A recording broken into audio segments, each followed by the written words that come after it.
Hello friends, कैसे हैं आप सब। या देवी सर्वभूतेषु विद्यारूपेण संस्थिता नमस्तस्यै नमस्तस्यै नमस्तस्यै नमो नमः। दोस्तों, आपका हमारे चैनल पर स्वागत है। Class 10th sample question paper science 2023-24। दोस्तों, ये बोर्ड द्वारा जारी किया हुआ 2023-24 के लिए साइंस का प्रश्न पत्र है। इस प्रश्न पत्र में भी पूर्व की भांति 3 खंड हैं, खंड अ, ब और स, जिसमें भौतिक विज्ञान, रसायन विज्ञान और जीव विज्ञान के प्रश्न हमें मिलेंगे। ठीक है, परंतु जैसे मैथ के पेपर में कुछ चेंज किया था, साइंस के पेपर में भी इस बार बोर्ड ने कुछ परिवर्तन किया है। अब पहले हम उस परिवर्तन को देखते हैं। तो हमारे पास 1 मार्क्स के क्वेश्चन है, 15 आएंगे इस बार। कितने आएंगे? 15। जैसे हमारे पास फिजिक्स का पोर्शन है, भौतिक विज्ञान का, और दूसरा रसायन विज्ञान का, और तीसरा जीव विज्ञान का। इन तीनों में से 5-5 प्रश्न 1-1 मार्क्स के। ठीक है, क्या बताया हमने? 5-5 प्रश्न 1-1 मार्क्स के होंगे। इन 5 पर प्रश्नों का भी बाइफरकेशन किया हुआ है। इनमें से टोटल 15 में से जो 6 क्वेश्चन हैं मल्टीपल चॉइस के होंगे, जिसमें आपको ऑप्शन मिले होंगे। ठीक है, यानी कि हर एक में से 2-2 क्वेश्चन हमें मल्टीपल चॉइस के मिलेंगे। ठीक है, एमसीक्यू जिसे हम बोल देते हैं। ठीक हो गया। उसके बाद 3 प्रश्न फिलिंग द ब्लैंक्स के होंगे, यानी कि यहाँ पर एक प्रश्न यहाँ, एक प्रश्न यहाँ, ये हमें फिलिंग द ब्लैंक्स का मिलेगा। फिलिंग द ब्लैंक्स में वो जरूरी नहीं है क्वेश्चन वैसे का वैसा किताब में से उठाया हो। मल्टीपल चॉइस क्वेश्चन या वेरी शॉर्ट आंसर को फिलिंग द ब्लैंक्स में चेंज करके भी आपको यहाँ दे सकते हैं। और 3 क्वेश्चन 1 वर्ड वाले होंगे, जिनका उत्तर एक लाइन या एक शब्द में देना होगा। एक क्वेश्चन यहाँ पर आएगा ऐसा, एक क्वेश्चन यहाँ पर आएगा, और एक क्वेश्चन जीव विज्ञान। ठीक हो गया। और इसी तरह 3 प्रश्न हमारे पास अभिकथन और कारण के हों। ठीक है, एक यहाँ पर आएगा अभिकथन का, जिसमें ए और आर रीजन और एसर्शन होती है, और यहाँ पर भी एक क्वेश्चन हमारे पास अभिकथन और कारण का आएगा। यहाँ पर भी एक क्वेश्चन अभिकथन और हमारे पास कारण का हमें मिलेगा। ठीक है, अब 15 क्वेश्चनों को दोबारा बता देता हूँ। 6 क्वेश्चन मल्टीपल चॉइस क्वेश्चन हो गए, हर एक में से 2-2। एक एक क्वेश्चन हर एक में फिलिंग द ब्लैंक्स का होगा, तीनों भागों में।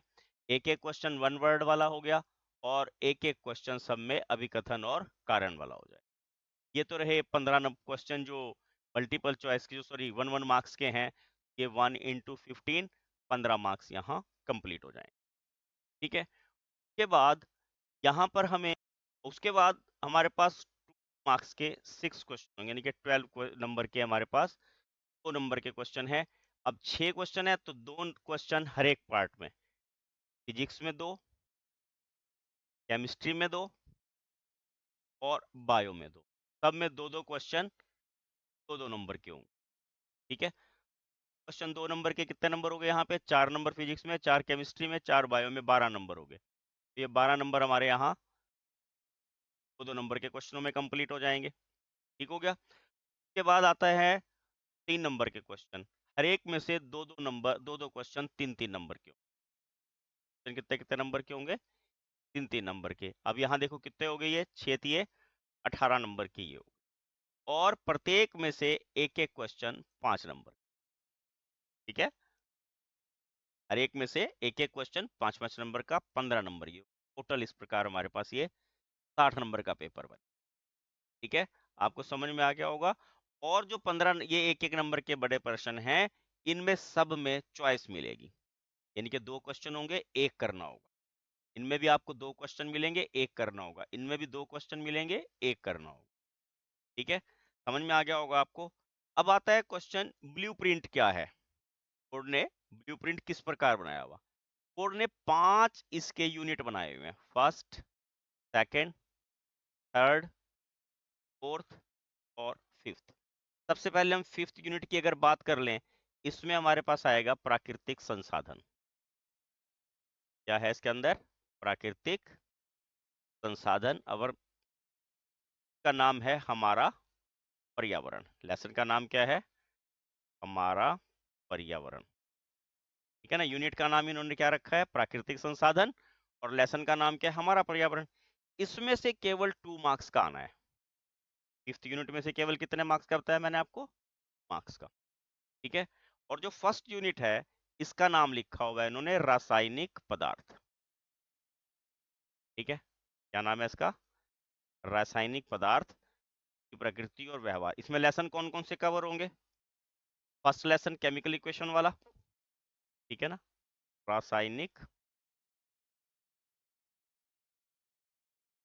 रासायनिक अभिक्रियाएं। ठीक है। और सेकंड लेसन अम्ल क्षार वाला, अम्ल क्षारक और लवण वाला। तीसरा लेसन धातु अधातु वाला। और चौथा लेसन कार्बन वाला। ये 4 लेसन जो है इस यूनिट में आएंगे और ये 20 नंबर का टोटल इस यूनिट से हमारे पास फर्स्ट यूनिट से पेपर में आएगा। ठीक है। सेकेंड यूनिट को नाम दिया है इन्होंने जीव जगत। ठीक, और जीव जगत में कौन कौन से लेसन आ जाएंगे? जैव प्रक्रम, नियंत्रण एवं समन्वय, जीव जनन कैसे करते हैं, रिप्रोडक्शन वाला है। और चौथा है हेरेडिटरी, अनुवांशिकता। इसमें से ये 4 लेसन कवर होने हैं और ये यूनिट हमारा 18 नंबर का आना है। सेकेंड यूनिट कितने नंबर का आना है? 18 नंबर। थर्ड यूनिट है प्राकृतिक घटनाएं। ठीक है, इसमें आएगा प्रकाश वाला लेसन, प्रकाश परावर्तन और अपवर्तन, रिफ्लेक्शन और रिफ्रैक्शन, और मानव नेत्र। कौन सा आ गया? और मानव नेत्र। ये यूनिट 10 मार्क्स का आएगा। ठीक है, थर्ड यूनिट कितना नंबर का हो गया? 10 मार्क्स का। और चौथा यूनिट है विद्युत के प्रभाव। ये यूनिट का नाम है। और लेसन कौन कौन से कवर होंगे इसके अंदर? विद्युत, इलेक्ट्रिसिटी वाला, और विद्युत धारा के रासायनिक प्रभाव, चुंबकीय प्रभाव, सॉरी, विद्युत धारा के ये प्रभाव। ये यूनिट भी हमारा 10 नंबर का आना है। ठीक है, अब देखो इनको मार्क्स को जोड़ के देख लो। फर्स्ट यूनिट 20 नंबर का, सेकंड यूनिट 18 नंबर का, 20 और 18 38, 10 नंबर का ये 48, 10 नंबर का ये 58, 2 नंबर का ये 60। तो इस प्रकार बोर्ड ने पूरी जो बुक है उसको 5 यूनिट में कवर किया हुआ है और ये 5 यूनिट का मैंने आपको बाइफरकेशन अलग अलग बता दिया। ठीक है ना। और 100 नंबर कैसे मिलेंगे? 20 नंबर प्रैक्टिकल के और 20 नंबर इंटरनल के। ठीक है ना। इसमें इंटरनल में तो वैसे टीचर के पास बहुत सारे ऑप्शन होते हैं। यूनिट टेस्ट हुए उसके मार्क्स हैं, हाफ ईयरली के मार्क्स हैं, के आधार पे नंबर लगते हैं, क्लास में क्या पार्टिसिपेशन है उसके आधार पे हैं, आपकी अटेंडेंस कैसी है उसके आधार पे 20 मार्क्स डिवाइड होते हैं। ठीक है, तो हम यहाँ से अभी अपना प्रश्न पत्र प्रारंभ करते हैं और पहला प्रश्न हमारे पास यहाँ है। चित्र में दर्शाए अनुसार प्रकाश पुंज किसी बॉक्स के छिद्रों में ए और बी से आपतित होकर क्रमशः बिंदु सी तथा डी से बाहर निकलते हैं। बॉक्स के भीतर निम्नलिखित में से क्या हो सकता है? अब देखिए इस चित्र में एक बॉक्स है, इसमें छिद्र है ए, यहाँ पर एक छिद्र है सी, ये बी है और ये डी है। वो कहते हैं प्रकाश का पुंज ए से निकल के कहाँ जा रहा? सी, बी से निकल रहा है। तो प्रकाश पुंज बी से अंदर आ रहा है, वो कहाँ से निकल रहा है? डी से। ठीक है, हमने बताना है ये क्या हो सकता है बॉक्स। कांच का आयताकार स्लैब हो सकता है, उत्तल लेंस हो सकता है, अवतल लेंस हो सकता है, या प्रिज्म हो सकता है। ये प्रकाश वाले लेसन में से है क्वेश्चन। अपवर्तन में से थोड़ा सा क्वेश्चन उन्होंने चेंज करके दिया है। ये कांच का स्लैब हो सकता है क्योंकि कांच के स्लैब में से प्रकाश की किरण अपवर्तित हो। ठीक है, क्योंकि ये कांच का स्लैब हो गया, कौन सा माध्यम हो गया? ये सघन माध्यम। ठीक है, और वायु यहाँ कौन सा है? ये विरल माध्यम। जब भी प्रकाश की किरण विरल माध्यम से सघन माध्यम में प्रवेश करेगी क्या होगा? अविलंब से परे हो जाएगी, परे हटगी। और जब सघन माध्यम से विरल माध्यम में आएगी, ये अविलंब की ओर मुड़ जाएगी। प्रकार ये हमारे पास कांच का आयताकार स्लैब होगा। अगला प्रश्न देखिए, निम्नलिखित में से कौन सा वक्रता को निरूपित करता है? किया गया कार्य बटा विद्युत धारा गुना समय। वैसे तो इसको ऐसे लिखा जाना चाहिए, कार्य बटा, जल्दी समझ में आ जाएगा, विद्युत धारा गुना समय। ठीक है, और यहां पर इसको किया गया कार्य गुना समय बटा धारा। ये बटा शायद आपको यहाँ समझ ना आ रही हो, मैंने इसलिए आपको यहाँ पर ऐसे लिखा है। सेकंड ऑप्शन है किया गया कार्य गुना आवेश। थर्ड ऑप्शन है किया गया कार्य गुना समय बटा विद्युत धारा। और चौथा ऑप्शन है किया गया कार्य गुना आवेश गुना समय। और उल्टता को कौन प्रदर्शित करता है? किया गया कार्य बटा विद्युत धारा गुना समय। किया गया कार्य बटा धारा गुना समय। ये आपको ध्यान में होगा, जब हमने इसके मल्टीपल चॉइस क्वेश्चन करवाए थे इस लेसन से, तब क्या बताया था? V इज इक्वल टू क्या होगा? W upon Q। ठीक है ना? और I किसके बराबर होता है? Q upon T। I किसके बराबर होता है? Q upon T। अगर हम यहाँ से Q निकालना चाहें तो Q किसके बराबर आएगा? I into T. I into T को हम P के अपॉन में रख देते हैं, है ना? W, Q की वैल्यू क्या रख दी हमने? I upon T. W मैंने किया गया कार्य, I मैंने विद्युत धारा, T मैंने समय, कितने समय में किया गया। क्या फार्मूला हो गया? V is equal to W upon I T. अब उन्होंने इस नोटिफिकेशन से V is equal to W upon Q है, इसकी बजाय जो है उन्होंने कार्य, किया गया कार्य और विद्युत धारा और समय लिख के यहाँ पर आपको परेशान करने का प्रयास किया। तो इस प्रकार के चेंजिंग वाले क्वेश्चन, अब इसमें केवल 2 ही क्वेश्चनों में ऑप्शन था, थर्ड क्वेश्चन में आपको मल्टीपल चॉइस जो है, सॉरी, ऑप्शन यहाँ नहीं मिलेंगे। अब देखिए थर्ड क्वेश्चन में क्या है? विद्युत परिपथों की लघुपथन तथा अतिभारण के कारण होने वाली हानि से सुरक्षा की सबसे महत्वपूर्ण है। हम शॉर्ट सर्किटिंग, या ये हिंदी का शब्द आपको शायद समझ ना आ रहा हो, ये शॉर्ट सर्किटिंग होता है, अतिभारण ओवरलोडिंग है। इससे बचने के लिए काहे का प्रयोग करते हैं? सबको आपको पता होगा। ठीक है, काहे का प्रयोग करते हैं? हम का प्रयोग करते हैं ताकि उस पे ओवरलोडिंग और अतिभारण से, उसे लघुपतन से बचा जा सके। जब कभी ओवरलोडिंग होता है तो फ्यूज अपने आप उड़ जाता है। ठीक है ना? अगर आपसे फ्यूज की डेफिनेशन पूछ लें तो क्या होती है? एक छोटे तार का वो टुकड़ा होता है जिसे हम विद्युन्मय तार के श्रेणी क्रम में लगाते हैं। जब पावर ज्यादा सप्लाई होगी तो वो पिघल के वहां पर गल जाता है, जिससे विद्युत की सप्लाई जो है वो बंद हो जाती है। ठीक है, नेक्स्ट क्वेश्चन देखिए, आकाश का रंग नीला क्यों दिखाई देता है? ठीक है, अब आकाश जो है किसके, एक अगर शब्द में आंसर लिखना हो तो प्रकाश प्रकीर्णन है, उसके कारण हमें आकाश नीला दिखाई देता है। वायुमंडल में से सूर्य की किरणें पृथ्वी तक पहुंचती हैं, का क्या होता है? प्रकाश का जो उसमें नीला रंग है उसका प्रकीर्णन हो जाता है, जिसके कारण आकाश हमें नीला दिखाई देता है। ठीक है, यहाँ हमने लिख भी दिया, आकाश का नीला रंग वायु कणों द्वारा प्रकाश प्रकीर्णन के कारण। ठीक है ना? वायुमंडल में कण होते हैं ना, उन कणों के कारण जो सूर्य का प्रकाश है उसमें से नीला रंग जो है प्रकीर्णित हो जाता है, जिस कारण हमें आकाश नीला दिखाई देता है। अगला प्रश्न देखो, वही अभिकथन की क्वेश्चन है ये। निम्नलिखित प्रश्न में दो कथन दिए गए हैं, अभिकथन ए लिखा है और तर्क आर, रीजन।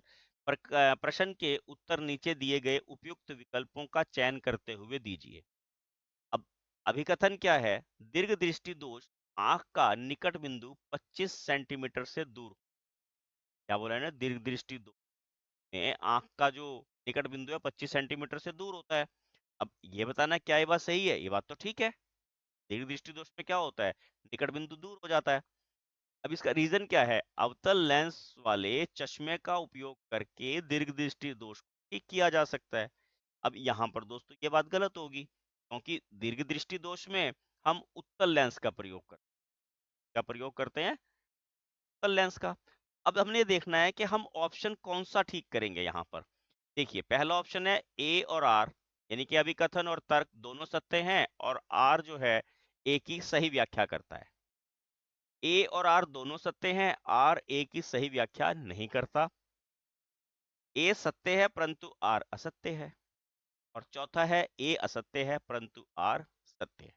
अभी हमने क्या बताया कि निकट दृष्टि दोष में या दीर्घ दृष्टि दोष में बिंदु 25 सेंटीमीटर से दूर चला जाता है, तो पहली बात तो ठीक होगी, यानी कि ए तो सत्य है, परंतु अवतल लेंस द्वारा दीर्घ दृष्टि दोष ठीक नहीं होते, इसलिए आर जो है असत्य है। तो हमने ऑप्शन सी को टिक करना है, क्योंकि यहाँ पर अगर वो अवतल की जगह उत्तल लेंस लिख देता तब हम क्या बोलते दोनों, ठीक है, और आर जो है ए की सही व्याख्या कर। समझ में आ गई ना बात। अब क्योंकि तर्क गलत है इसलिए हमने यहाँ लिख दिया ए सत्य है और आर जो है वो असत्य है। क्या ये 5 प्रश्न हमारे पास यहाँ थे। छठा प्रश्न देखो इन्होंने यहाँ पर इसका 1 मार्क्स में दे दिए। प्रकाश का विक्षेपण निम्नलिखित की परिभाषा दीजिए। प्रकाश का विक्षेपण, प्रकाश का विक्षेपण क्या होता है? जो सफेद प्रकाश होता है उसका 7 रंगों में विभाजित होने की परिघटना को हम प्रकाश विक्षेपण कहते हैं। ठीक है, क्या बोलते हैं हम? प्रकाश के सफेद श्वेत प्रकाश का 7 रंगों में विभाजित होना प्रकाश का विक्षेपण कहलाता है। देखिए प्रकाश का विक्षेपण श्वेत प्रकाश का प्रिज्म में से गुजरने पर 7 रंगों में विभाजित होना प्रकाश विक्षेपण कहलाता है। ठीक है, अब वर्णक्रम क्या होता है, इसी से जुड़ा हुआ है। प्रकाश विक्षेपण के बाद जो पट्टी बनती है ना, जो 7 रंगों की पट्टी बनती है जिसे हम विबगौर से डिनोट करते हैं, क्या करते हैं? वर्णक्रम कहलाता है। क्या कहलाता है वो? वर्णक्रम।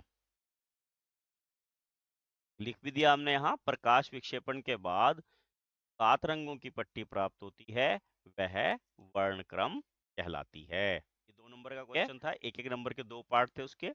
अब यहाँ देखिए, किसी विद्युत हीटर की डोरी क्यों उत्तप्त नहीं होती जबकि तापन अवयव उत्तप्त हो जाता है, मतलब गर्म हो जाता है। ठीक है ना, मतलब जब हीटर चलाते हैं तार में जैसे करंट पास हो रहा, वो गर्म नहीं होती तार, परंतु एलिमेंट गर्म हो जाता है। उसका कारण क्या होता है कि जो डोरी होती है ना उसका प्रतिरोध कम होता है और एलिमेंट का प्रतिरोध अधिक होता है। ठीक है ना, इसका प्रतिरोध कम होने के कारण उसमें उत्पन्न नहीं होती। ठीक है ना, और तापन अवयव में उत्पन्न हो जाती है क्योंकि उसका प्रतिरोध अधिक होता है। क्या क्या बताया मैंने आपको? कि दूसरा कारण इसका क्या होता है कि जो डोरी है वो शुद्ध धातु की होती है और अवयव जो एलिमेंट होता है वो मिश्र धातु का होता है ना। एलिमेंट का है का होता है वो मिश्र धातु का होता है। मिश्र धातुओं का प्रतिरोध अधिक होता है, प्रतिरोध अधिक होने के कारण उसमें जो है ऊष्मा उत्पन्न होती है। क्या, और डोरी जो है वो धातु की होती है, उनका प्रतिरोध कम होता है, उनमें ऊष्मा उत्पन्न नहीं होती, इसी कारण हीटर की डोरी गर्म नहीं होती, एलिमेंट जो उसका गर्म हो जाता है।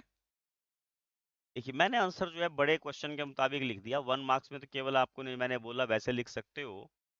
विद्युत हीटर की डोरी उत्तप्त नहीं होती, गर्म है, उत्तप्त मैंने गर्म नहीं होती, क्योंकि यह डोरी कॉपर तार की बनी होती।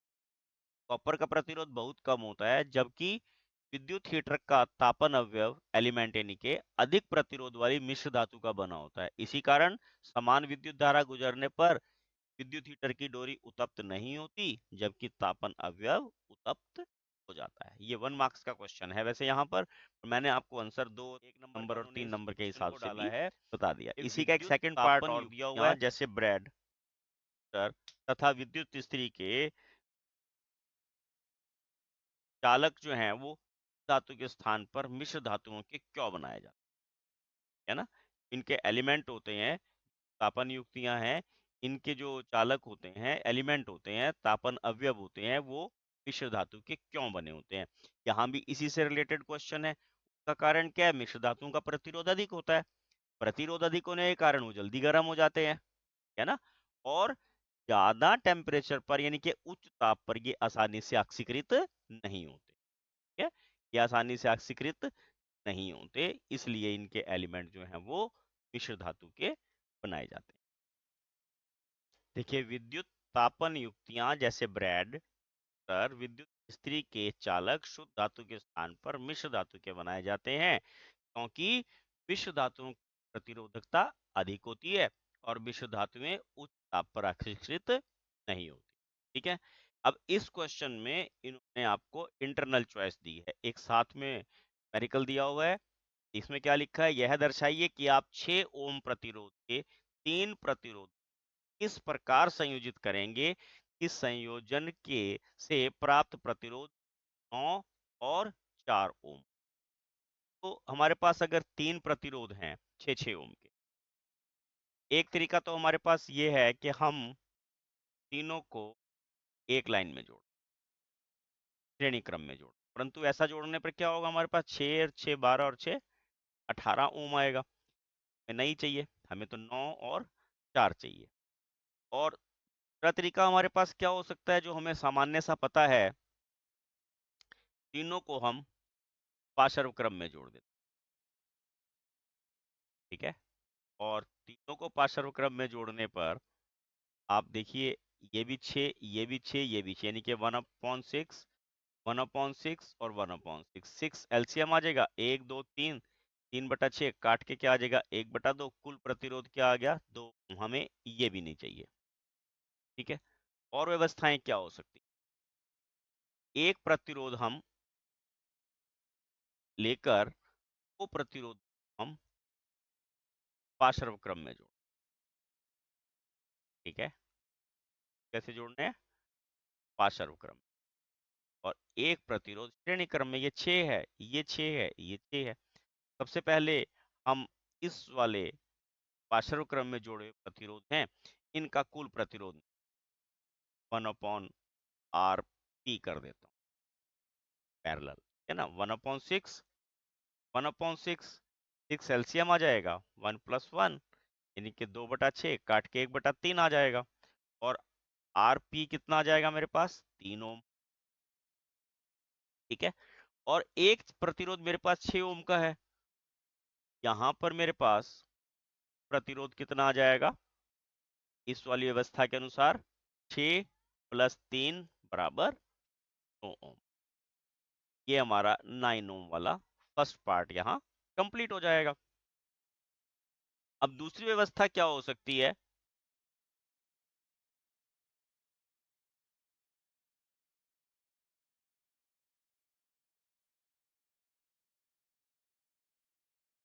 अब देखिए, दूसरा जो हमारे पास व्यवस्था हो सकती है वो क्या होती है कि हम दो प्रतिरोध जो हैं श्रेणी क्रम में जोड़ दें, और एक प्रतिरोध हम यहाँ पर पाशर्व क्रम में जोड़। ठीक है, और ये हमारे पास देखिए 6 6, ये भी 6। पहले हम इसको आर एस निकाल लेते हैं, जो सीरीज में हमने जोड़ी है, 6 + 6 12 आ गया, और इन दोनों को क्योंकि ये श्रेणी क्रम में है, यहाँ पर हम प्रतिरोध भी निकाल लेते हैं कि ये R3 जो है हमारा श्रेणी क्रम में है, क्या हो जाएगा, 1/6 जमा 1/12, अपॉन करके जोड़ने पड़ते हैं, 12 एलसीएम आ जाएगा, 6 से भाग करेंगे 2, और 12 को 12 से भाग करा 1, 1 एकम 1, 3/12 यहाँ काटेंगे कितना आ जाएगा, 1/4। हमारे पास प्रतिरोध कितना आ गया यहाँ पर, इस व्यवस्था के अकॉर्डिंग 4 ओम, और हमें यही बताना था, तो दो व्यवस्थाएं होगी, एक में हमने क्या किया था, पहले को श्रेणी क्रम में और 2 को पाशर्व क्रम में जोड़ के संयोजित किया था, और दूसरी अवस्था में क्या किया, 2 को श्रेणी क्रम में और तीसरे को पाशर्व क्रम में जोड़ के हमने जो रिजल्टेंट प्रतिरोध है, रेजिस्टेंस है, वो निकाला है। ठीक है, ये हमारे पास मार्क्स के 3 क्वेश्चन हो गए, 2 क्वेश्चन हो गए, छठा और 7वां। ठीक है ना, अब देखिए 8वां प्रश्न हमारे पास ये 3 नंबर का दिया है, और क्वेश्चन देखिए क्या दिया है, ओम का नियम क्या है, प्रतिरोध क्या है, और किसी चालक का प्रतिरोध किन कारकों पर निर्भर करता है, ये अकेला प्रश्न भी आ सकता है। ठीक है ना, ओम का प्रतिरोध नियम क्या है दोस्तों, कि जब किसी चालक तार में से विद्युत धारा प्रवाहित की जाती है, तो वह विद्युत धारा विभवांतर के समानुपाती होती है, यानी कि V is directly proportional to आई। किसी चालक धार तार में से प्रवाहित विद्युत धारा विभवांतर के समानुपाती, ये ओम का नियम है। देखिए, ओम के नियम के अनुसार किसी चालक के सिरों के बीच विभवांतर उसमें बहने वाली विद्युत धारा के अनुक्रमानुपाती होता है, यानी कि V is directly proportional to I। ठीक है। और प्रतिरोध क्या होता है? प्रतिरोध भी पूछा उन्होंने। प्रतिरोध क्या? चालक का वह गुण जिससे वह में बहने वाली विद्युत धारा का प्रतिरोध। चालक का वह गुण के कारण वह विद्युत धारा के प्रवाह का प्रतिरोध, के कारण वह विद्युत धारा के प्रवाह का करता है। ठीक है। ये क्या बोलते हैं? प्रतिरोध। क्या बोलते हैं? प्रतिरोध। प्रतिरोध हम आर के द्वारा प्रदर्शित करते हैं। कैसे प्रदर्शित करते हैं? आर के द्वारा। और चालक का प्रतिरोध किन कारकों पर निर्भर करता है? चालक की लंबाई पर, अनुप्रस्थ काट के क्षेत्रफल पर, और चालक की प्रकृति पर। ठीक है। देखिए, मैंने क्वेश्चन को, वैसे तो आपने यहाँ 3 पॉइंट यही लिख रहे हैं क्योंकि 1 मार्क्स का है। मैंने आपको इस मुताबिक ये क्वेश्चन लिखवा दिया है ताकि अगर ये आपको 4 नंबर में आ जाए या 3 नंबर में अकेला क्वेश्चन आ जाए तो आपको सारी डिटेल लिखनी पड़ेगी। चालक की लंबाई पर, चालक का प्रतिरोध चालक की लंबाई के अनुक्रमानुपाती होता है। ठीक है। यानी कि जितनी अधिक लंबाई होगी प्रतिरोध भी उतना ही अधिक होगा। ठीक है। और इसको हम क्या लिखते हैं? आर है प्रतिरोध is directly proportional to L. ठीक है ना? प्रतिरोध के समानुपाती। फिर आता है चालक के अनुप्रस्थ काट के क्षेत्रफल पर। चालक का प्रतिरोध अनुप्रस्थ काट के क्षेत्रफल के व्युत्क्रमानुपाती होता है। जितना ज्यादा क्षेत्रफल अधिक होगा प्रतिरोध, क्षेत्रफल घटेगा प्रतिरोध बढ़ेगा, और क्षेत्रफल बढ़ेगा प्रतिरोध घटेगा। जब हम मोटे तार और पतले तार को एक समान विद्युत धारा से संबंधित करते हैं तो मोटे तार में से विद्युत धारा आसानी से गुजर जाती है। ठीक है ना? तो हम क्या लिखते हैं? R is inversely proportional to 1/A, area of section. और तीसरा है चालक की प्रकृति पर। अलग अलग चालकों का प्रतिरोध अलग अलग होता है, तो कैसे लिखते हैं? आर इज इक्वल टू, कर देता हूं यहां पे सीधा, equal to O into L upon A. ये हमारे पास प्रतिरोध का एक फार्मूला भी है। मैंने आपको पूरे क्वेश्चन की तरह ये बताया है ताकि आपको कहीं अगर ये 4 नंबर का क्वेश्चन आ जाए एग्जाम में तो आप इजीली उसको लिख सको। ठीक है जी।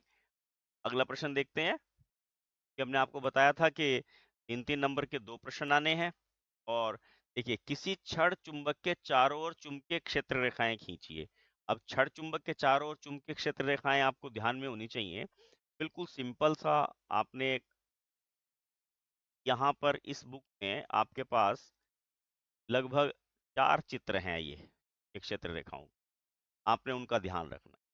ये हमेशा चुंबकीय क्षेत्र रेखाएं उत्तर से दक्षिण दिशा की ओर, बस आपने इस तरह की यहाँ लाइंस लगानी। टेढ़ी हो, लंबी हो, जैसी मर्जी हो, परंतु ये आपस में एक दूसरे को क्रॉस नहीं करनी चाहिए बस। ठीक है। और अभी देखो, मैं इसमें कमी भी बताऊंगा आपको।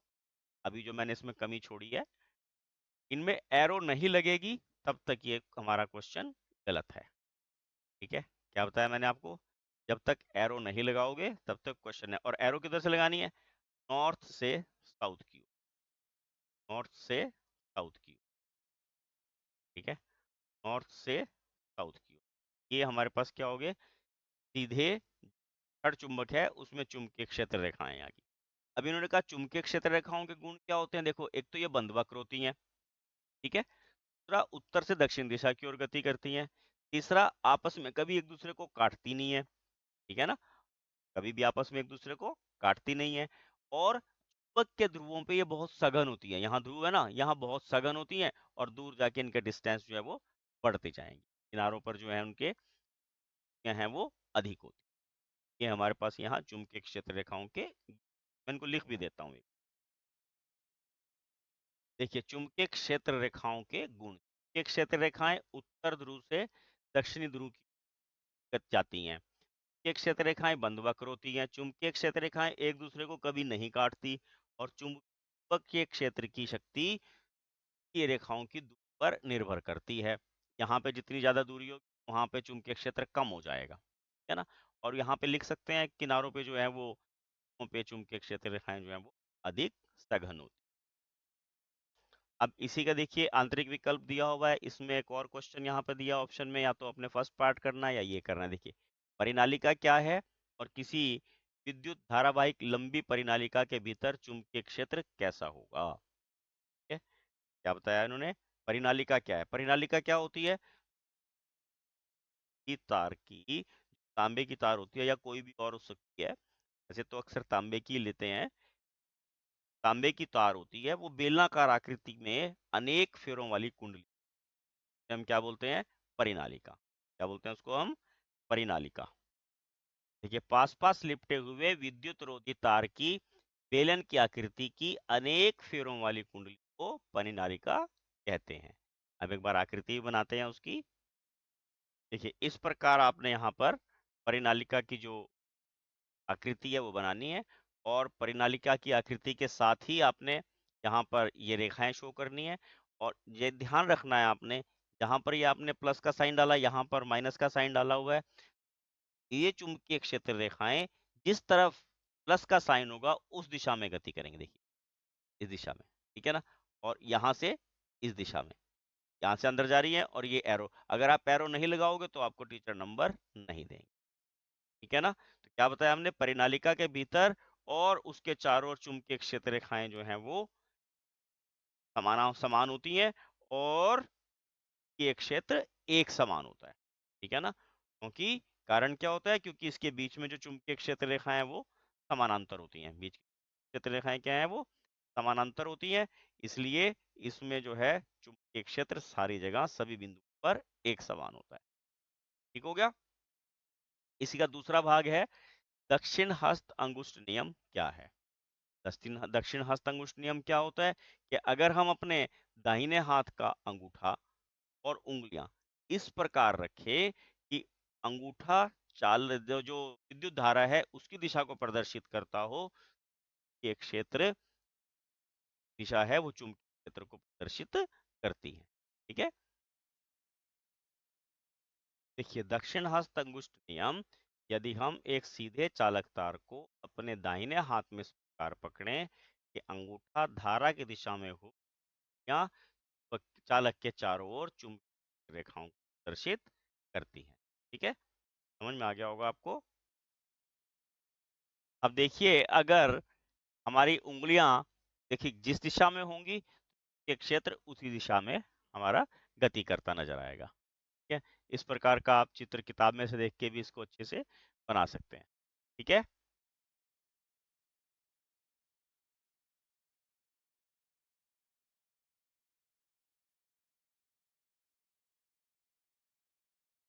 अब नेक्स्ट क्वेश्चन देखिए, प्रकाश का परावर्तन क्या है और परावर्तन के नियम लिखिए। प्रकाश का परावर्तन क्या होता है दोस्तों, प्रकाश का किसी चमकदार माध्यम से, चमकदार सतह से टकराकर वापस उसी माध्यम में आना प्रकाश का परावर्तन कहलाता है। आपको ध्यान भी होगा, जैसे शीशा है मान लीजिए, ये आप बाल बनाते हो, चेहरा देखते हो, यहाँ से अगर कोई प्रकाश की किरण पर डाली जाए, यहाँ से ये अपवर्तित हो, ठीक है, ये आपतित किरण होगी और ये परावर्तित किरण, यहाँ पर ये अभिलंब हो गया। ठीक है, क्या बोलते हैं हम, आपतित किरण, ये परावर्तित किरण, और ये अभिलंब। ठीक है, क्या बताया हमने, ये चमकदार माध्यम हो गया, चमकदार सतह होगी, प्रकाश का किसी चमकदार सतह से टकराकर वापस उसी माध्यम में आना प्रकाश का परावर्तन कहलाता है। और इसके नियम क्या है, आपतित किरण, परावर्तित किरण तथा अविलंब सदैव एक ही तल पर होते हैं। ठीक है, और दूसरा नियम क्या है, जो आपतन कोण है, ये इसको बोलते हैं हम आपतन कोण। आपतन कोण और परावर्तन कोण हमेशा बराबर होते हैं। ठीक है, आपतन कोण और परावर्तन कोण हमेशा बराबर होते हैं। तो ये क्वेश्चन 3 मार्क्स का है। ठीक है ना, हमने जैसा यहाँ पे फिगर बनाया है और साथ में इसकी डेफिनेशन लिखनी। यहाँ पर हमने लिख भी दिया है, देखिए, प्रकाश का किसी चमकदार सतह से टकराकर उसी माध्यम में वापस आना प्रकाश परावर्तन कहलाता है। और प्रकाश परावर्तन के नियम क्या है? आपतित किरण, परावर्तित किरण और अभिलंब एक ही तल पर होते हैं। आपतन कोण और परावर्तन कोण सदैव बराबर होते हैं, यानी कि sine i is equal to, sorry, angle i is equal to angle r. ठीक है, इसी का सेकंड पार्ट है, निम्नलिखित स्थितियों में प्रयुक्त दर्पण का प्रकार बताइए और अपने उत्तर का कारण भी बताइए।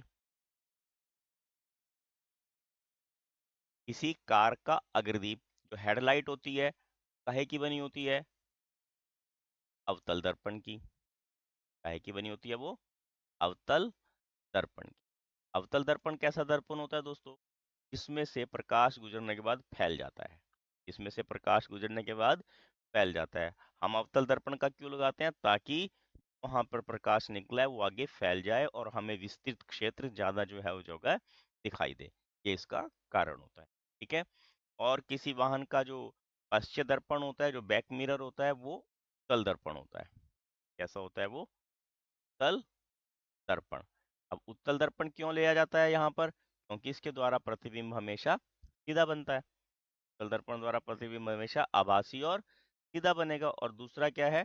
आकार में वस्तु से छोटा बनेगा और जो पीछे से चीज आ रही है इस क्षेत्र को आसानी से उसको देखा जा सकता है। यही कारण है कि जो बैक मिरर होता है वो अवतल दर्पण के बने होते हैं। कार का अग्रदीप अवतल दर्पण का होता है, जिससे परावर्तन के पश्चात परावर्तित जो प्रकाश पुंज है वो समानांतर दूर तक जा सके, काफी लंबे क्षेत्र को हम देख सके, लाइट उस पर ज्यादा पड़ सके।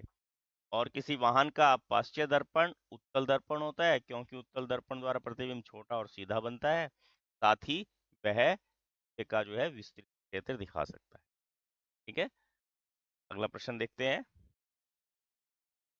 इसी में उन्होंने क्या किया, एक अथवा में दिया हुआ है जो आपको बताया था इंटरनल चॉइस है। इंटरनल चॉइस में आपके पास यहाँ उन्होंने पूछा है उत्तल दर्पण और अवतल दर्पण में अंतर। अब देखिए, उत्तल दर्पण जो है दोस्तों कैसा होता है, उसका शेप आपको ध्यान होना चाहिए, इस प्रकार का होता है। और अवतल दर्पण जो है, लेंस जो है, सॉरी, प्रकार का होता है। ठीक है, आपने क्या ध्यान रखना, उत्तल लेंस बीच से मोटा, किनारों से पतला होता है। अवतल लेंस बीच से पतला, किनारों से मोटा होता है। ये आपको ध्यान आ जाना चाहिए। ठीक है ना। और दूसरा क्या ध्यान रखना, इसकी फोकस दूरी हमेशा जो है धनात्मक होती है, इसकी फोकस दूरी ऋणात्मक होती है। ठीक, इसमें अक्षर बड़े दिखाई देते हैं, इसमें अक्षर छोटे दिखाई देंगे। ठीक हो गया।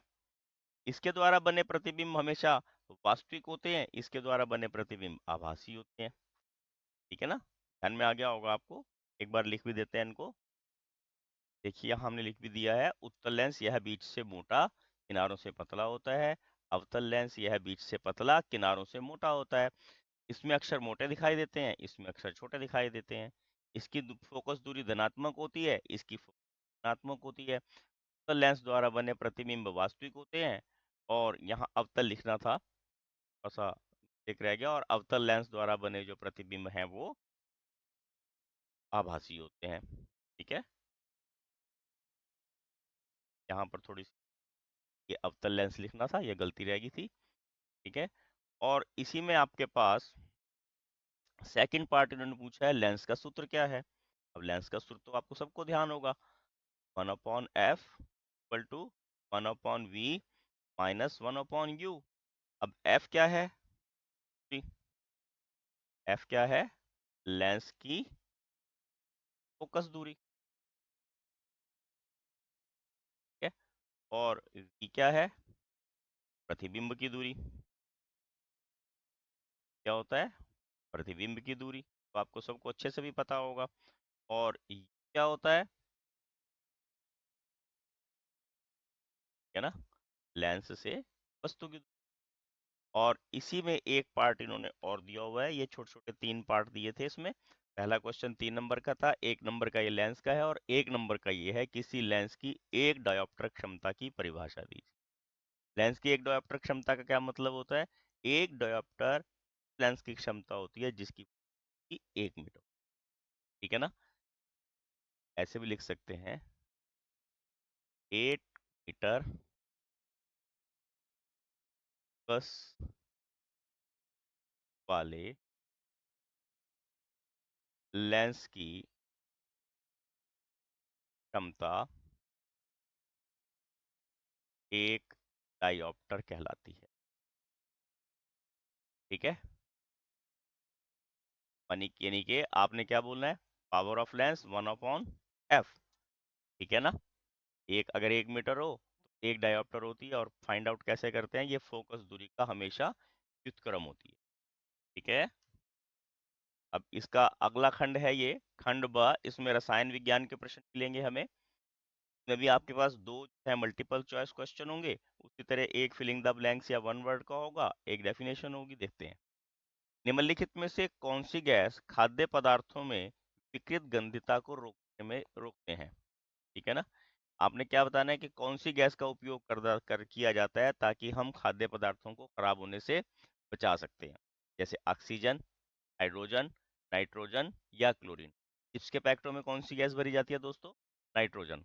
आंसर क्या है इसका, नाइट्रोजन। नाइट्रोजन गैस जो है वो खाद्य पदार्थों को गंधित होने से रोकती है।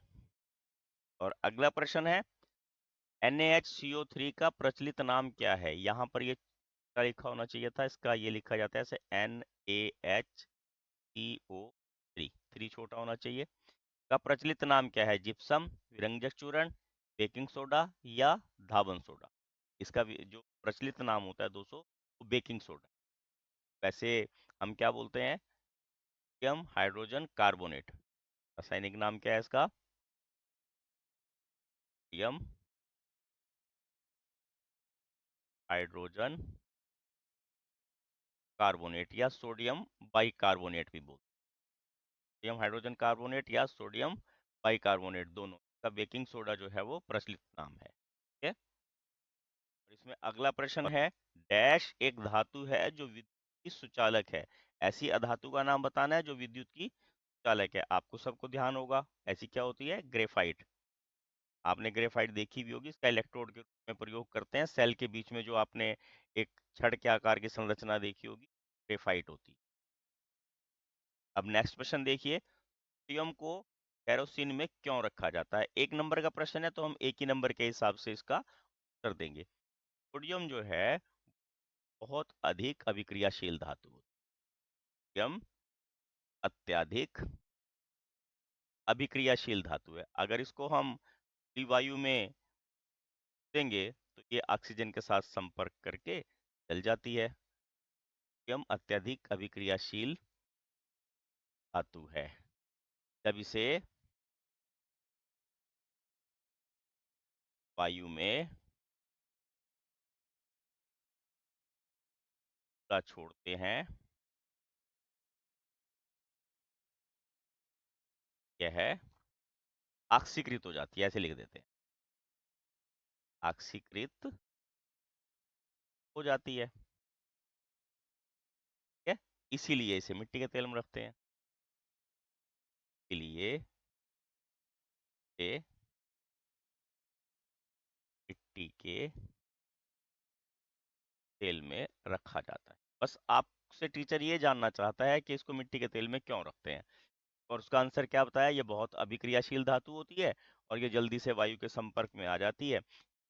वायु के संपर्क में आने से बचाने के लिए मिट्टी के तेल में रखा जाता है। कथन और तर्क का प्रश्न है। अभिकथन में क्या दिया है, MnO2 plus hydrochloric acid gives us MnCl2 water और क्लोरीन। यह एक उपापचय अभिक्रिया है और इस अभिक्रिया में HCl Cl2 में उपचयित हो रहा है। अब देखिए यहाँ पे HCl क्या है, HCl में से हाइड्रोजन अलग हो रही है और हाइड्रोजन अलग हो गए क्या बन रहा है, क्या बन रहा है ये, हाइड्रोजन का अलग होना क्या कहलाता है, चयन। ये किस प्रकार की अभिक्रिया होगी, ये तो उपचयन हो गया, ठीक है ना। तो यहाँ पे आपने क्या ध्यान रखना, हाइड्रोक्लोरिक एसिड क्लोरीन में उपचयित हो रहा है, ये बात भी इनकी ठीक है, मतलब पहली भी ठीक है दूसरी भी ठीक है, और दोनों आर जो है वो ए की सही व्याख्या करता है, इसलिए ऑप्शन ए इनका सही आंसर हो, ठीक है ना। ऑप्शन ए इसका यहाँ पर हमें सही आंसर मिलेगा, ठीक है। अगला क्वेश्चन देखिए, उदासीनीकरण अभिक्रिया क्या है, उदाहरण दीजिए। दोस्तों, अम्ल और क्षार की अभिक्रिया द्वारा जल और लवण का बनना उदासीनीकरण की अभिक्रिया कहलाता है। ठीक है, क्या बताया हमने? अम्ल और क्षार। अब ये क्षार है, देखिए, और NaOH प्लस, अब इसके साथ अम्ल ले लो, दूसरा HCl ले लेते हैं। ये क्षार हो गया, ये अम्ल हो गया, और इनसे जल और लवण NaCl, सबसे इजी इक्वेशन रहेगी आपके लिए ये, और जल, लवण और जल का बनना उदासीनीकरण की अभिक्रिया कहलाता है। ठीक है, क्या बताया हमने? क्षार और अम्ल, अम्ल और क्षार की अभिक्रिया द्वारा जल और लवण का बनना उदासीनीकरण की अभिक्रिया कहलाता है।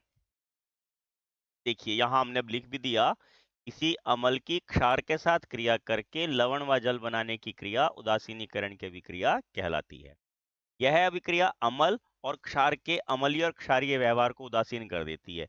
ना तो अम्ल में अम्लता का गुण रहता है और ना ही क्षार में क्षारीयता का गुण रहता है, वो न्यूट्रल हो जाते हैं। ठीक है, और उदाहरण हमने आपको यहाँ इसका, sodium hydroxide plus hydrochloric acid gives us sodium chloride और H2O, जल यानी कि। आप एक एग्जांपल और भी ले सकते हो, जैसे ये potassium hydroxide plus sulphuric acid gives us, O बड़ा आना चाहिए यहाँ पे, gives us potassium sulphate K2SO4 plus water. ठीक है, और बैलेंस करने के लिए हमें यहाँ हाइड्रोजन के आगे और पोटेशियम के आगे 2 लगाना पड़ेगा। 2 हमने यहाँ आपको ये एग्जांपल दिए। अंडे ठीक हो गया। बाहरी आवरण को एक क्वेश्चन देखते हैं, रखे सांद्र HNO3 के विलयन में डालने पर क्या होगा। अब पहले तो ये सोचिए दोस्तों, तो अंडे का कवच होता है, वो काहे का बना होता है? अंडे का बाहरी कवच है, काहे का बना होता है? बाहरी आवरण मान लीजिए, ये बाहरी आवरण होता है कैल्शियम कार्बोनेट का। अंडे का बाहरी आवरण कैल्शियम कार्बोनेट का बना होता है। किसका बना होता है? Calcium carbonate. ठीक है, कैल्शियम कार्बोनेट। फार्मूला क्या है इसका? CaCO3। इसका बना होता है, का बना होता है, लिख देता हूं। ठीक है, और जब ये calcium carbonate CaCO3 nitric acid यानी कि HNO3 के साथ अभिक्रिया करेगा, तो ये कैल्शियम नाइट्रेट बना देगा, CaNO3 ट्वाइस प्लस जल और प्लस कार्बन डाइऑक्साइड। इसमें से कौन सी गैस निकलती है यहाँ पर? Carbon dioxide. कौन सी गैस निकलेगी? Carbon dioxide. इसको बैलेंस कर लेते हैं। देखिए, यहाँ हमने यहाँ 2 लगाएंगे तो ये बैलेंस हो जाएगी। क्या पता लगा हमें? कैल्शियम कार्बोनेट जब नाइट्रिक एसिड के साथ अभिक्रिया करेगा तो कैल्शियम नाइट्रेट, जल और कार्बन डाइऑक्साइड गैस निकल। ठीक है, ये हमारा 17वां क्वेश्चन था, 2 नंबर का था ये। और क्वेश्चन देखिए, ये 3 नंबर का है। चींटी के डंक में पाए जाने वाले अम्ल का नाम और सूत्र लिखो, और चींटी के डंक में होने वाले दर्द से छुटकारा पाने का एक सामान्य तरीका बताओ। ठीक है, अब चींटी के डंक में पाए जाने वाले अम्ल का नाम क्या होता है? Formic acid. ठीक है, मेथेनोइक अम्ल, क्या नाम होता है उसका? मेथेनोइक अम्ल।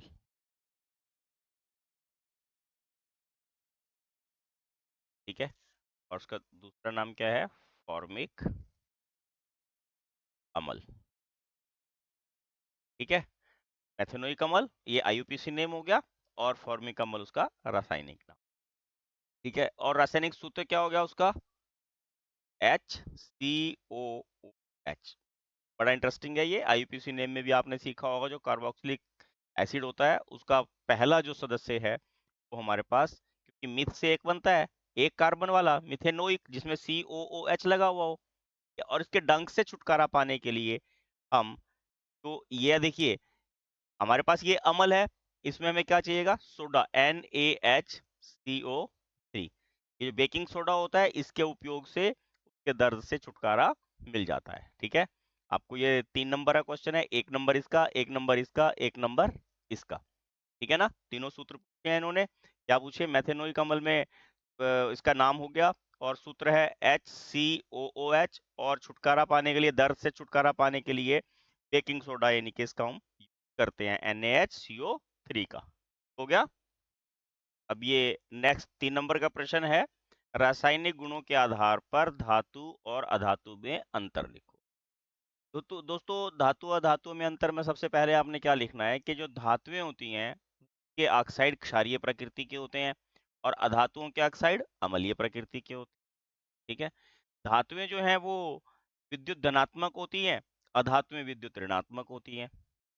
धातुएं क्लोरीन के साथ अभिक्रिया करके आयनिक यौगिक बनाती हैं, जबकि अधातुएं क्लोरीन के साथ संयोग करके सहसंयोजी यौगिक बनाती हैं। धातुएं अम्लों के साथ क्रिया करके हाइड्रोजन गैस उत्पन्न करती हैं, अधातुएं अम्लों के साथ अक्सर अभिक्रिया नहीं करती, ठीक है। इसको एक बार लिख लेते हैं, फिर जल्दी से एक बार याद भी हो जाएगा। देखिए, हमने यहाँ पर लिख दिया है, धातु ऑक्साइड क्षारीय प्रकृति के होते हैं, ये नीला लिटमस को नीला कर देते हैं। अधातु ऑक्साइड अम्लीय प्रकृति के होते हैं, ये नीली लिटमस को लाल कर देते हैं। धातुएं जलीय विलयन को में धनात्मक धनायन बनाती हैं, और अधातुएं जलीय विलयन में ऋणायन बनाती हैं, है ना। आप वैद्युत ऋणायक भी वैसे ही बोल सकते हो। धातुएं अम्लों के साथ क्रिया करके हाइड्रोजन गैस उत्पन्न करती हैं, अधातुएं अम्लों के साथ अभिक्रिया नहीं करती। धातुएं अब देखिए, इसी के अथवा में दूसरा प्रश्न है, निस्तापन और भर्जन में अंतर लिखिए, ठीक है। अब यहाँ पर देखिए, भर्जन और निस्तापन आपने कैसे याद रखना है दोस्तों। जो भर्जन होता है उसमें सल्फाइड अयस्कों को वायु की उपस्थिति में गर्म करते हैं। क्या बताया? इसमें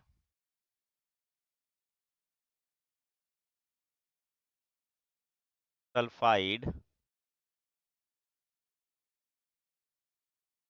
अयस्कों, अब देखिए मैंने यहाँ पे सारा ही एक बार लिख दिया है।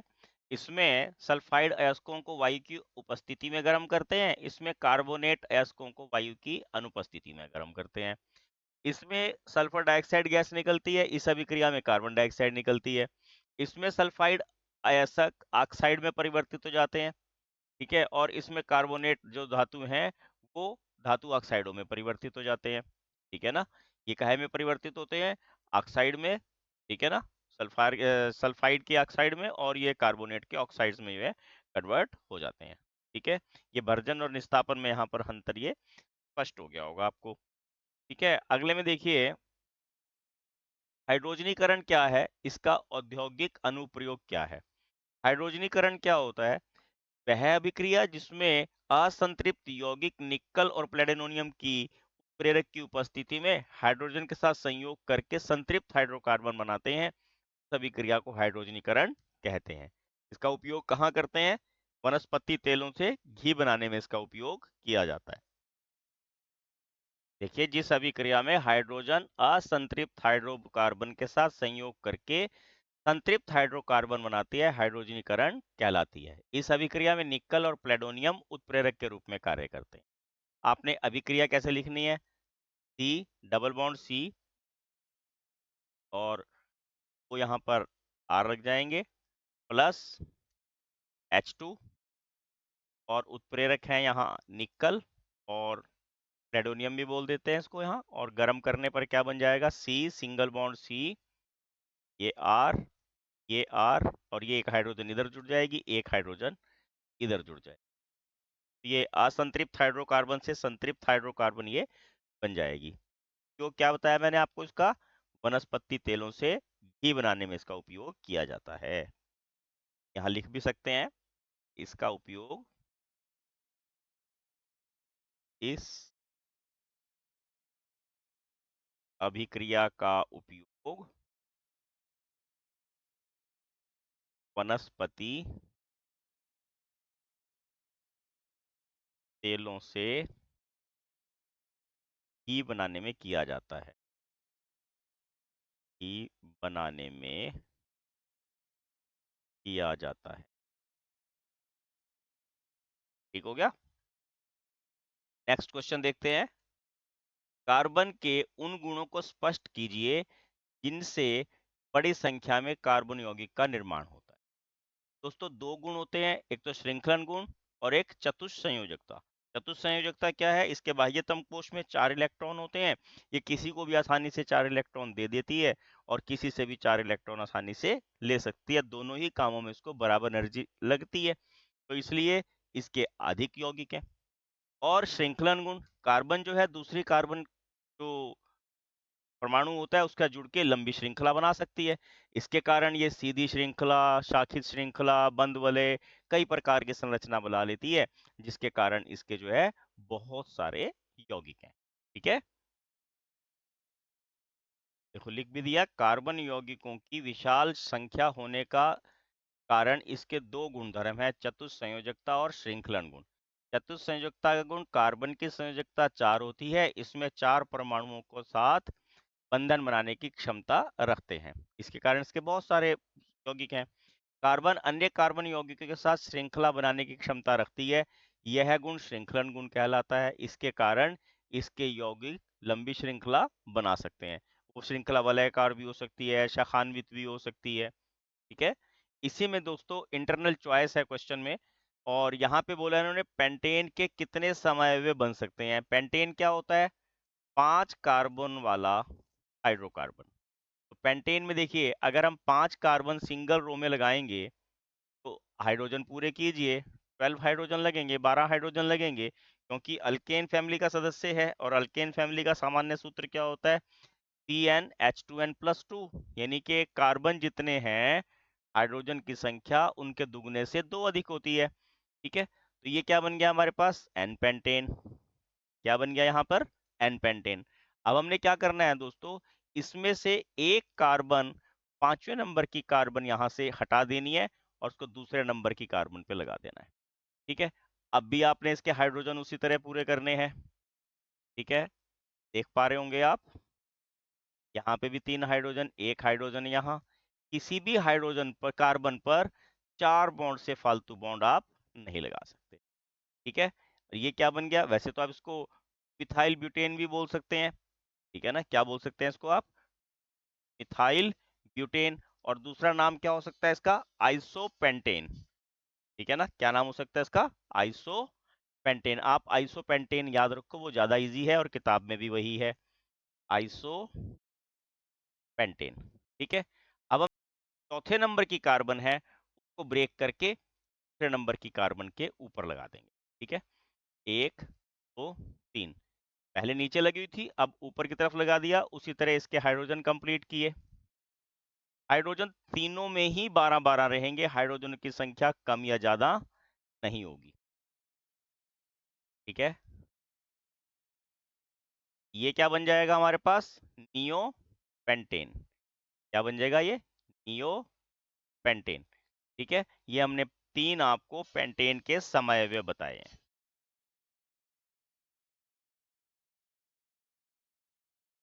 अगले में देखिए, इसका बी पार्ट है, निम्न की संरचना बनाइए। एथेनोइक अम्ल, ब्रोमोपेंटेन और हेक्सेनल। अब एथेनोइक अम्ल में एथ है, 2 कार्बन आएंगी। ठीक है, ये ए पार्ट है, 2 कार्बन है, और 2 कार्बन में पहले हमने हाइड्रोजन पूरे करे पहले में। और एथेनोइक अम्ल है COOH, यानी कि यहाँ डबल बॉन्ड O और ये OH। ये क्या बन गया? एथेनोइक अम्ल, यानी कि CH3COOH। ठीक हो गया। उसके बाद हमने बी में क्या बताना है? Bromo pentane. ब्रोमो में Br ग्रुप लगेगा, और पेंटेन का मतलब 5 कार्बन, 1 2 3 4 5, Br लगा दिया एक पर, और सबके हाइड्रोजन यहाँ कंप्लीट किए। ठीक है, और फार्मूला क्या बन जाएगा अगर इसको हम आणविक सूत्र इसका लिखना चाहें? C5H11Br। ठीक है, और नाम क्या हो जाएगा? 1 ब्रोमोपेंटेन भी बोल सकते हैं हम इसको, और ब्रोमोपेंटेन भी बोल सकते हैं। ठीक हो गया। और तीसरा इसके अंदर है हमारे पास हेक्सेनल।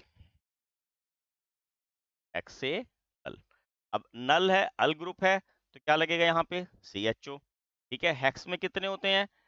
6 कार्बन। कितने होते हैं? 6 कार्बन। तो एक कार्बन ये हो गिना जाएगा, 5 कार्बन ये गिने जाएंगे, तो फार्मूला आणविक सूत्र हो जाएगा C5H11CHO। अब आपने 5 कार्बन एक सिंगल रो में लगाने, पहले एक कार्बन लास्ट में लगाया। कभी भी CHO जो है वो सेंटर में नहीं लगता, ये भी आपने ध्यान रखना है। ये डबल बॉन्ड O और ये H, बाकी सबके हाइड्रोजन यहाँ कंप्लीट कर देने हैं। ये क्या बन जाएगा? हेक्सेनल। ठीक हो गया? आपको ध्यान आ गया होगा दोस्तों। यहाँ पर हमारे पास ये रसायन विज्ञान का पोर्शन खत्म हो जाता है। उसके बाद हम अगला पोर्शन स्टार्ट करते हैं जीव विज्ञान का। और जीव विज्ञान में हमारे पास उसी तरह 2 क्वेश्चन मल्टीपल चॉइस के मिलेंगे। देखिए, पहला है निम्नलिखित में से कौन सा अजैव निम्नीकरणीय है, यानी कि जिनका जीवाणुओं द्वारा निम्नीकरण हो सकता है, सॉरी अजैव निम्नीकरणीय है।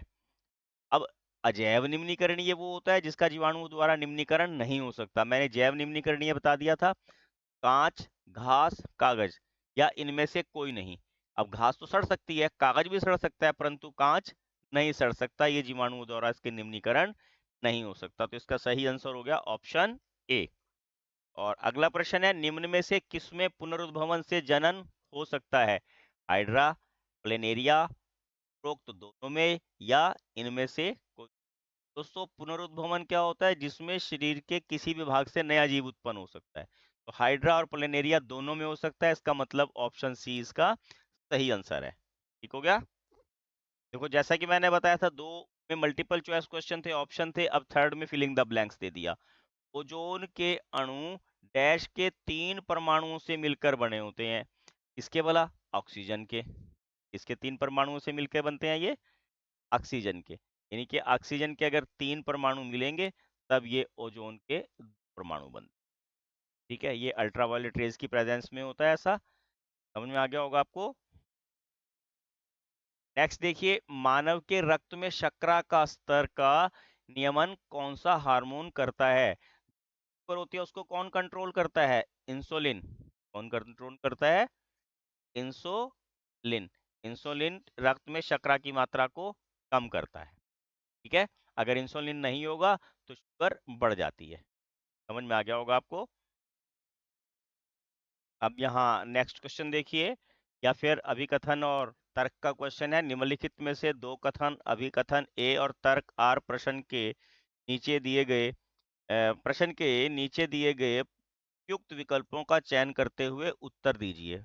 अभिकथन है, जब श्वास नली में वायु नहीं होती तो यह संकुचित नहीं होती। बात ठीक है, वायु नहीं होगी तो संकुचित नहीं होगी।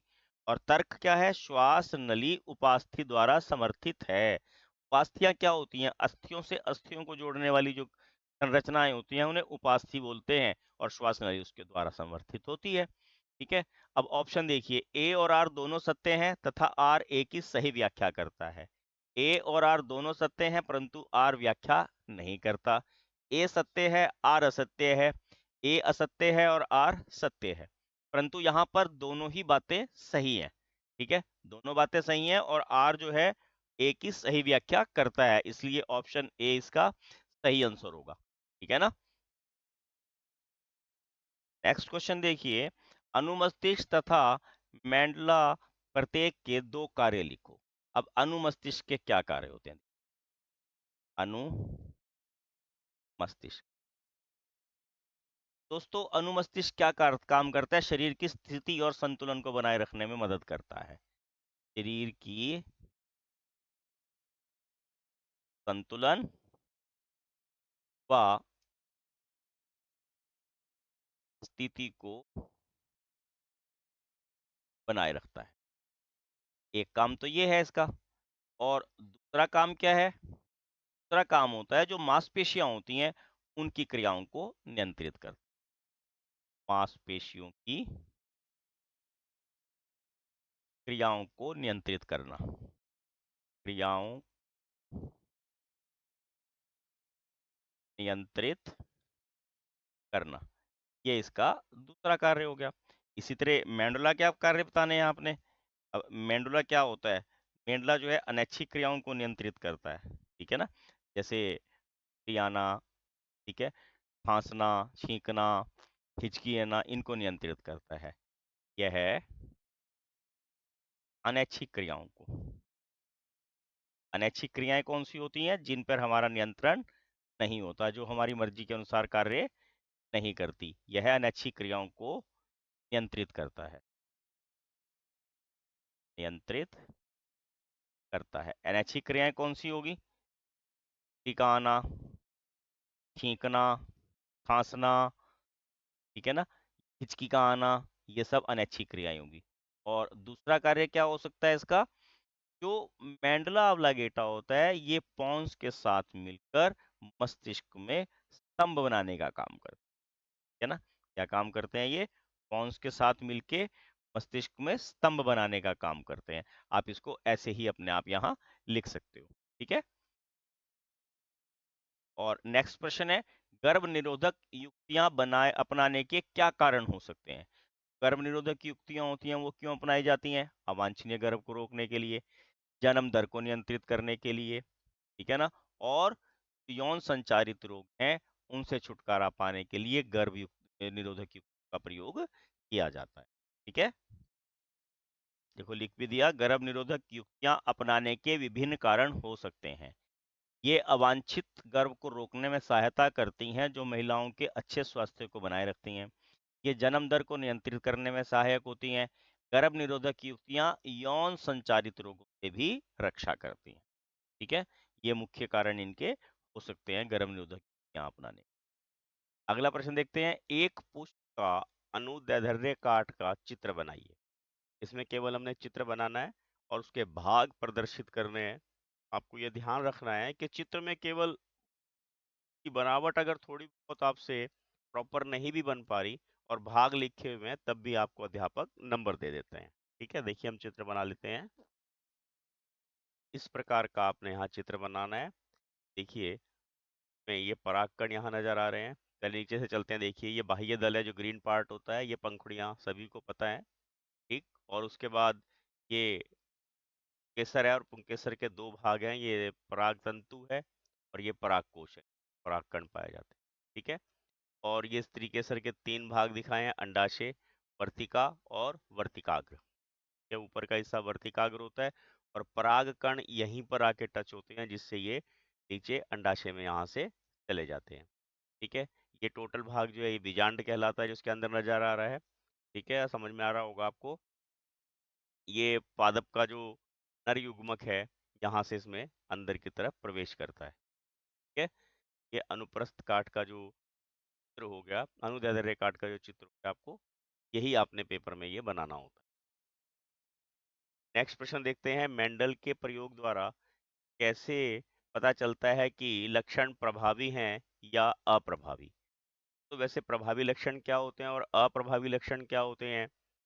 तो प्रभावी लक्षण होते हैं समयुग्मी परिस्थितियों में स्वयं को प्रकट करने वाले लक्षण प्रभावी लक्षण कहलाते हैं। और अप्रभावी लक्षण क्या होते हैं? जो विषम युग्मी परिस्थितियों में स्वयं को प्रकट ना करें, उन्हें अप्रभावी लक्षण कहते हैं।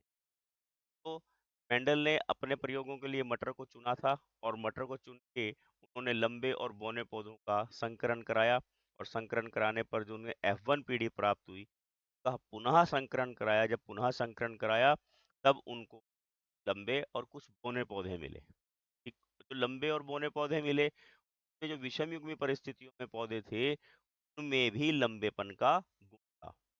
ये पता लगता है कि जो लंबापन है उसका वो प्रभावी लक्षण हो गया, और बौनापन जो है उसका वो अप्रभावी लक्षण हो गया। पहले मैं लिख देता हूँ, फिर मैं आपको इसको फिगर के थ्रू समझाने का प्रयास करूँ।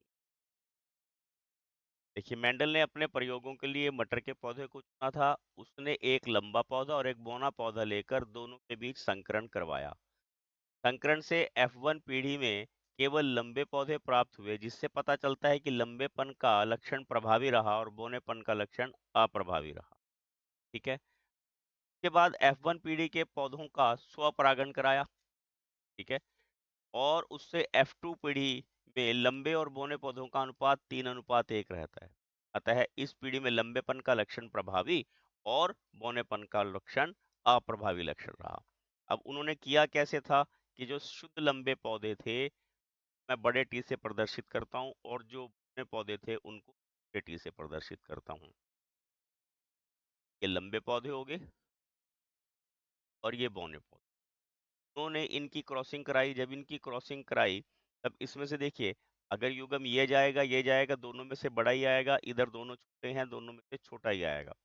इस प्रकार उनको बड़ा टी और छोटा टी करके एक संकर पौधा, संकर लंबा, ठीक है, पौधा प्राप्त हो गया। उन्होंने क्या करा, ये हमारे पास F1 पीढ़ी के अब पौधे आए हैं, इसमें इनका स्वपरागण करा दिया। स्वपरागण मतलब आपस में ही इनका ने परागण करवाया। अब देखिए, इसके पास हमारे पास दो युग्म हैं, एक बड़ा और एक, सॉरी, दो, इसके अंदर हमारे पास अलग अलग हैं, लंबापन और बोनापन। यहाँ पर भी हमारे पास दो अलग अलग गुण हैं, लंबापन और बोनापन। ठीक, अब इनका उन्हें क्रॉसिंग कराई, जब देखिए इस वाले टी के साथ ये वाला टी मिलेगा तो बड़े टी आ जाएंगे, यानी कि पौधा लंबा होगा। ठीक हुआ। और जब ये वाला टी इस छोटे टी के साथ जाएगा, अब ये विषमयुगी परिस्थितियां होगी, हम अलग अलग हैं। ठीक, तो इसमें था तो ये लंबापन, परंतु ये विषम प्रयोगी में परिस्थितियां होगी, इसमें वो स्वयं को लक्षण प्रकट नहीं कर रहे। ठीक है, अब देखिए जब ये वाला टी, अब अगले में क्या होता है कि ये छोटे वाला टी इस छोटे वाले टी से जब क्रॉसिंग करेगा, यहाँ पर ये बोना पौधा हो गया। अब ये दोनों छोटे टी हैंगे, ये समयुग्मी परिस्थितियां हैं और दोनों ये बोनेपन को प्रदर्शित करती हैं। ये पौधा कैसे प्राप्त हुआ, बोना। और ये पौधे जो हैं लंबे प्राप्त हुए। ठीक है ना। अब ये विषम युग्मी परिस्थितियां हैं, परंतु इनमें छोटा टी है वो अप्रभावी लक्षण है बोनेपन का, और बड़ा टी जो है वो प्रभावी लक्षण है। हमें इसी तरह पता लगता है कि जो विषम युग्मी परिस्थितियों में स्वयं को प्रकट करने वाले लक्षण है, ये विषम युग्मी परिस्थितियां हैं। जो बड़ा टी और छोटा टी यहाँ पे प्रदर्शित हो रहा, ये विषम युग्मी परिस्थितियां हैं। इनमें स्वयं को प्रकट करने वाला लक्षण कौन सा है, लंबापन, तो वो प्रभावी लक्षण हो गया। और जो बोनापन यहाँ पे है वो अप्रभावी लक्षण हो गया। ठीक है, आपको समझ में आया होगा ये। और इसी के दोस्तों 3 नंबर के क्वेश्चन में हमारे पास इंटरनल चॉइस है और उसमें अथवा का प्रश्न हमारे पास दिया हुआ है कि मानव में बच्चे का लिंग निर्धारण कैसे होता है। अब मानव में बच्चे के लिंग निर्धारण के लिए आपको क्या ध्यान रखना है कि मनुष्य में 23 जोड़ी गुणसूत्र कितने होते हैं, 23 जोड़ी। एक नर और मादा दोनों में 23 जोड़ी होते हैं, जिसमें से एक जोड़ी लिंगी गुणसूत्र होते हैं, तो लिंग का निर्धारण करते हैं, और 22 जोड़ी अलिंगी गुणसूत्र। ठीक है, ये रंग, रूप, बनावट, चाल ढाल, उठना बोलना बैठना, ये सभी प्रकार के बाकी प्रभावों को प्रदर्शित करती है, आगे जाती है। तो ठीक है, क्या बताया हमने आपको, एक लिंगी गुणसूत्र का और 22 जो है वो अलिंगी गुणसूत्र। अब जो एक लिंगी गुणसूत्र होता है उसमें क्या होता है कि एक्स और वाई, और एक्स और एक्स, ये महिलाओं का होता है, और एक्स वाई, ठीक है। आपने क्या ध्यान रखना, पुरुष आपसे भी पूछा जा सकता है, तो कैसे होते हैं, विषम युग्मी, और महिलाएं कैसी होती हैं, समयुग्मी। ठीक है, महिलाएं कैसी होती हैं, समयुग्मी, उनके दोनों युग्म एक जैसे होते हैं। इसमें से आपको क्या ध्यान रखना होता है कि जब कभी भी यहाँ से एक्स और इसका एक्स, ये युग्म बनेगा, यहाँ पर लड़की होती, ठीक है। और जब इनका वाई और इनका एक्स मिलेगा, यहाँ पर लड़का उत्पन्न, ठीक हो गया। क्या बताया हमने, 23 जोड़ी गुणसूत्र होते हैं, एक जोड़ी लिंगी गुणसूत्र होते हैं, 22 जोड़ी अलिंगी गुणसूत्र में विषम युग्मी होते हैं, या महिलाएं जो है समयुग्मी होती हैं। जब पुरुष का एक्स महिला के एक्स से मिलेगा तो लड़की उत्पन्न होगी, और जब पुरुष का वाई महिलाओं के एक्स से मिलेगा तो लड़का उत्पन्न होगा। मतलब दोनों ही परिस्थितियों में महिलाओं ने तो एक्स गुणसूत्र आगे ट्रांसफर करना होता है, यानी कि लड़का या लड़की का पैदा होना महिला के ऊपर निर्भर नहीं करता, पुरुष के ऊपर निर्भर करता है। ठीक है, इस पर लिख भी लेते हैं हम। मैंने बोला वो सारा मैंने यहाँ पर लिख भी दिया। प्रत्येक मानव कोशिका में 46 गुण, ठीक है ना, 46 मतलब 23 जोड़ी, और इसमें से 44 अलिंगी गुणसूत्र और 2 लिंगी गुणसूत्र, यानी कि 22 जोड़ी, और ये एक जोड़ी। मानव में लिंग का निर्धारण लिंग गुणसूत्र के आधार पर ही होता है। मानव में दो असमान लिंग गुणसूत्र एक्स वाई होते हैं, और मादा में, यहाँ पे पुरुष लिखना है, ये मानव ने लिखेंगे, नर लिख देंगे, मानव नर में, ठीक है, मानव नर यहाँ ठीक है। मानव नर में अलिंगी गुणसूत्र एक्स वाई होते हैं, तथा मादा में दो समान एक्स और एक्स गुणसूत्र, ठीक है। मादाओं में वाई गुणसूत्र नहीं पाया जाता, ये पाया जाता है, इसलिए महिलाओं को समयुग्मी और पुरुष विषमयुग्मी कहा जाता है। मैं पूरा प्रश्न उसी तरह लिख रहा हूँ। निषेचन क्रिया में यदि पुरुष का वाई लिंग गुणसूत्र स्त्री के एक्स लिंग गुणसूत्र से मिले तो यहाँ पर ये एक्स ही आएगा, क्योंकि महिला पुरुष का वो है वो का एक्स गुणसूत्र महिला लिंग गुणसूत्र स्त्री के एक्स लिंग गुणसूत्र में, तो एक्स एक्स जोड़ा बनेगा और संतान लड़की होगी। लेकिन जब पुरुष का वाई लिंग गुणसूत्र स्त्री के एक्स लिंग गुणसूत्र से मिलेगा तो एक्स वाई जोड़ा बनेगा तथा संतान लड़का होगा। संतान का लिंग निर्धारण पुरुष द्वारा निर्धारित होता है, महिलाओं द्वारा नहीं। ठीक है, आपको ये बात समझ में आ गई होगी और मैंने इस प्रकार आपको ये लिख के भी ऊपर बताया था। नेक्स्ट प्रश्न देखते हैं, पोषी पोषण तथा विषम पोषी पोषण में क्या अंतर होता है। तो इसके दो भाग उन्होंने दिए, एक 2 नंबर का और एक 3 नंबर का। ये 3 नंबर का भाग है, इसमें 5 नंबर का क्वेश्चन है, इसमें भी इंटरनल चॉइस मिलेगी। और स्वपोषी पोषण क्या होता है, जिसमें पौधे अपना भोजन स्वयं बनाते हैं, वो स्वपोषी पोषण होता है। जिसमें जीव अपना भोजन स्वयं नहीं बना सकता, विषम पोषी होता है। स्वपोषी पोषण हरे पौधे में होता है, विषम पोषी है वो बाकी सभी जीवों में विषम पोषी पोषण होता है। और एक पॉइंट और रह गया था, जो स्वपोषी पोषण होता है उसमें क्लोरोफिल की आवश्यकता होती है, विषम पोषी पोषण में क्लोरोफिल की आवश्यकता नहीं होती। देखिए, स्वपोषी पोषण में जीव अपना भोजन स्वयं बनाते हैं। इस पोषण में जीवधारी अपने भोजन के लिए प्रत्यक्ष या अप्रत्यक्ष रूप से पौधों पर निर्भर करते हैं। सभी हरे पौधे स्वपोषी पोषण होता है सभी हरे पौधों में, और सभी अन्य जंतु जो है उनमें विषम पोषी। ठीक है, और इसका नेक्स्ट पार्ट दिया है इन्होंने, मनुष्य में ऑक्सीजन तथा कार्बन डाइऑक्साइड का परिवहन कैसे होता है। हम जब सांस लेते हैं तो हमारे सांस के द्वारा जो है ऑक्सीजन जो है फेफड़ों में चली जाती है। ठीक है, फेफड़ों में कूपिकाएं होती हैं और कूपिकाओं जो हैं वो रक्त वाहिनियों के सीधे संपर्क में रहती हैं।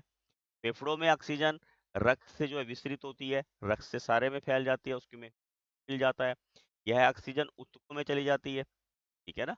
और इसी प्रकार कार्बन डाइऑक्साइड बाहर आती है, जब वो रक्त शरीर के अंगों में जाता है, ऊतकों में जाता है, वहां से ऑक्सीजन वहां छोड़ाता है और वहां से ऑक्सीजन कार्बन डाइऑक्साइड इकट्ठी करके वापस फेफड़ों में ले आते हैं और वो फेफड़ों के द्वारा शरीर से बाहर निकल जाती है। ठीक है, अब 2 नंबर के हिसाब से ऐसे ही लिख पाएंगे इसको, मनुष्य में ऑक्सीजन तथा कार्बन डाइऑक्साइड के परिवहन को श्वसन कहते हैं। यह प्रक्रिया फेफड़ों द्वारा संपन्न होती है। फेफड़ों में सांस के द्वारा पहुंचाई गई वायु में से हीमोग्लोबिन ऑक्सीजन को अवशोषित करके अपने में घोल लेते हैं तथा इसे रक्त के माध्यम से शरीर के सभी अंगों तक पहुंच, और वहां से क्या होता है, इसी प्रकार उसके विखंडन द्वारा उत्पन्न हुई कार्बन डाइऑक्साइड को रक्त अपने में घोलकर हृदय और फेफड़ों के माध्यम से नासा द्वार द्वारा शरीर से बाहर निकाल देते हैं। ये इतने में ही हमारा काम चल जाएगा, क्योंकि केवल 2 नंबर का प्रश्न ये हमारे को यहाँ पर दिया हुआ है। क्या,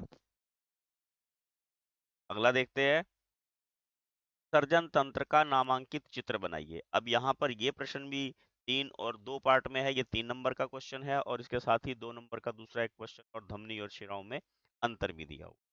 ठीक है, इसमें भी केवल हमने चित्र ही बनाना है। अब देखिए, यहाँ पर ये हमने उत्सर्जन तंत्र का चित्र बनाया, ये बाहर के बॉडी पार्ट में दिखा दिए, वैसे तो इतने से ही हमारा काम चल सकता था। ठीक, अब ये क्या होता है, बाएं वृक्क धमनी है ये, ठीक है, और ये यहाँ पर आपको नजर आ रही है दूसरा बायां वृक्क, बाएं वृक्क शिरा, ये सारी अलग अलग दिखाई है, महाधमनी, ठीक है, और ये मूत्र वाहिनी, जिसमें से मूत्र यहाँ मूत्राशय में पहुंचता है, और यहाँ आपको ये महाशिरा दिखाई है इधर, ये मूत्राशय है जहाँ मूत्र इकट्ठा होता है, और यहाँ से ये मूत्र मार्ग है जिसके शीशन के द्वारा मूत्र जो है शरीर से बाहर निकलता है। ये हमारे पास 3 नंबर का काम है। इसमें थोड़ा बहुत भी अगर आपसे टेढ़ा मेढ़ा या कुछ थोड़ा सा गलत भी बन जाए तब भी इसमें नंबर मिलते हैं। तो चित्र तो आपको जरूर बनाना होता है और उसमें नामांकित होना चाहिए, वो उसके नाम वहां पर लिखे हुए होने चाहिए। ठीक है, ये इसका लास्ट प्रश्न है, धमनी और शिरा में अंतर लिखिए। दोस्तों, धमनियां क्या होती हैं, धमनियां होती हैं जो हृदय से रक्त के जो हृदय से रक्त शरीर के विभिन्न अंगों में पहुंचाती हैं, और शिराएं क्या होती हैं, जो वहां से रक्त वापस लेके आती हैं। ठीक है, यानी कि धमनियां जो है शरीर में गहराई तक होती हैं, और शिराएं जो है ऊपरली सतह पर होती हैं।